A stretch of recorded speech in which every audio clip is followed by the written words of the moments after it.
Bom dia, bom dia! Hoje é domingo, aqui Pedro conta mais uma. Aqui Pedro conta. E hoje que eu conto é uma comédia, uma historinha.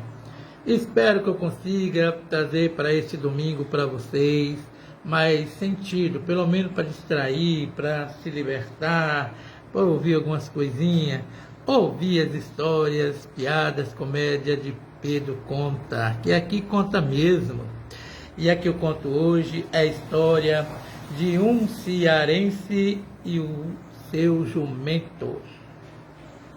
Pois bom, esse cearense tinha esse jumento que era dois amigos inseparáveis.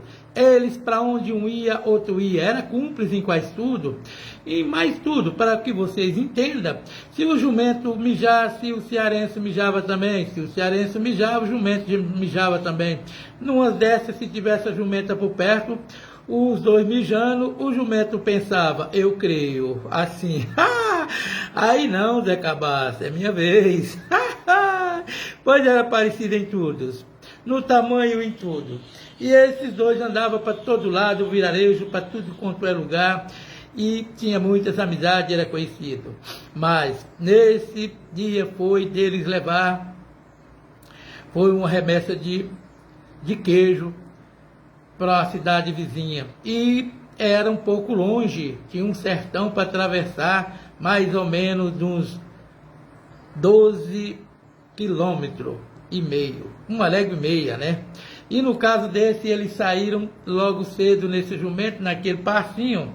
O sol quente demais foi então se sentindo sedento de sede, muita sede. E tinha um lugar que tinha água, mas lá era um lugar que era avisado para ninguém ir, não era recomendado, né?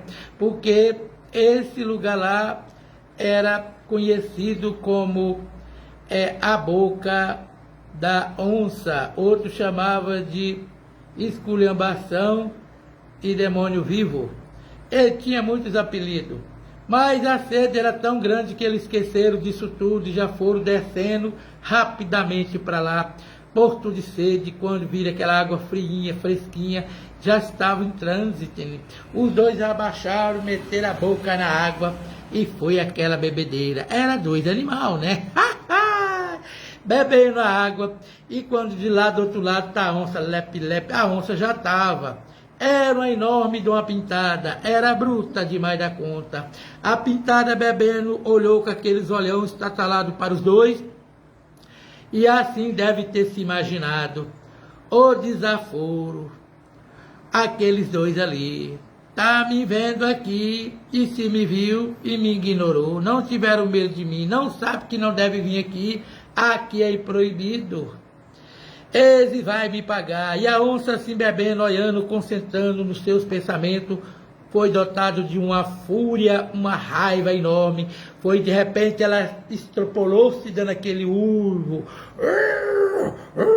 de raiva.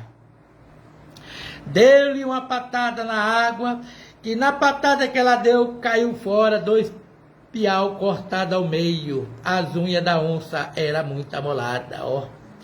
E aí foi aonde o cearense e o jumento olhou para a onça. Oxe, mas se é uma coisa que Tom e Cabaça tinha, era medo de onça. Ele já não gostava de ouvir história de bosta de onça. E veio então a bosta para ele, era a mesma coisa, está sendo comido. Que ele bateu o olho nessa onça e falou, onça! E virou uma chipica para trás, subindo o morro. O jegue do mesmo jeito, mas nessa corrida o jegue perdeu.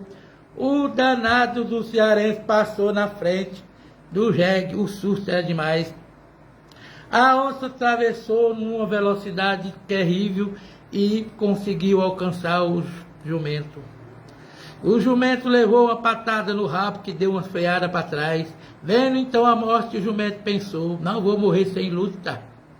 O jumento deu aquela relinchada, voltou encarando a onça. A onça falou, tá cá perto, bicho. Aí morrer fácil. E foi para cima do jumento. E ali começou a dentaria, a coiceira e o tabofe de onça. Foi até que o pobre do jumento, cansando, viu que não tinha jeito, deu uma olhada para o companheiro se lascando lá em cima e já caiu no chão, virando o pescoço, como se dissesse assim: tome, é teu, mata-me, acaba com isso. A onça veio toda satisfeita para abocanhar. Foi quando o cearense, Zé Cabaça, viu o companheiro sendo morto e sacrificado, pronto para ser abatido. Ele falou: oxente, aí não, né? E passou de mãos banando para essa onça, abriu os braços, pegando duas pedras, fechando com as mãos. Ele veio e começou então aquele hélice de mão. Foi pedrada na cabeça, pedrada para todo lado.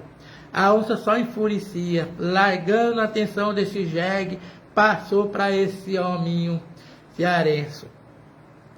E pega no pega, e unhas em unha, foi até que acertou uma unhada no seu chapéu, que abriu ele no meio, que nem duas bandas de AS. Ele olhou para o chapéu, cheio de mágoa e tristeza, e foi para ele como se tivesse ali caído o seu irmão. Ele pulou para cima e gritou: aí não, né? E deu aquela rebuada e cascaiada para trás, parou assim, olhou para a onça olhou para ele. Ele começou a ciscar igual boi. A onça pensou: tá doido, né? Vai morrer. Passou para cima dele e ele passou para cima da onça de butinar de pontapé. Foi o chute de botina no meio dos ouvidos da onça e outro chute de desaforo no meio dos peitos. Foi mesmo um tiro de 12. Olha o apelamento desse homem para essa botina, mas foi o seu único recurso, porque ele lembrou que a sua botina tinha força da espada de Rimé, porque ela era dotada de couro bruto de carneiro, de bode, sei lá o que for, e era também toda forjada de taxinha número 8, daquelas maiorzinhas que vocês sabem, e também tinha um solado de pneu de caminhão, que o solado bruto daqueles ressecados, era daquelas botinas, se não jogasse uma aguinha nela, não dava nem para calçar, tinha que amolecer um cadinho para poder o pé entrar. E o que estava dentro dessa botina era um ferramento móvel, que era os pés do comungado, era um ferramento móvel dos 42, e ele tinha uma ossada dura, igual pé de jumento, igual junta de jumento. Ele então, se favorecido, vendo a morte chegar, com isso começou a usar os pés, já que as mãos não foram suficientes para a onça derrotar. Passou-se-lhe então a botina, foi botina para todo lado, até que enfim ele acertou na fuça uma botinada. A onça deu aquele urro, ele pulou por cima e veio na misericórdia, dando a chave de rins. A onça, por ali mesmo, cancelou o CPF, morrendo, caindo ali. Ele já cansado, não tinha mais força para nada, se entregando-se para tudo, para todo lado. Ele também caiu, pof, caiu do lado da onça com o pescoço bem na boca dela. A onça, no seu último respiro, sentiu o cheiro do pescoço do cearense e fez assim, não quis, enjeitou e caiu morta para lá. Olha que naqueles conflitos, o cearense, naqueles lamentos, choro que ele teve nessa briga, apareceu alguns anjos, alguns santos, para acudir a mando de Padre Cício. Mas os anjos olhou e outro recado teve naquele mesmo momento, que não deveria interferir, pois era briga da natureza com o ser humano. Não sabia os anjos qual estava errado, por isso ficaram ali só ouvindo, assuntando. Quando isso terminou, o relato foi dado pelo fim da saga dessa história. O cearense e o jumento escapou e os anjos falou: veja, o que está correto. Uma das botinas está com a boca aberta, porque a botina estava cheia com a boca aberta, tanto acertar a onça. A outra estava cheia de capim dentro assim no bico. Ele falou: uma está rindo, a outra está passando capim. Ninguém sabe qual foi a criminosa. Resumindo o fim da história, a vítima foi a onça. O ser humano é sempre o culpado.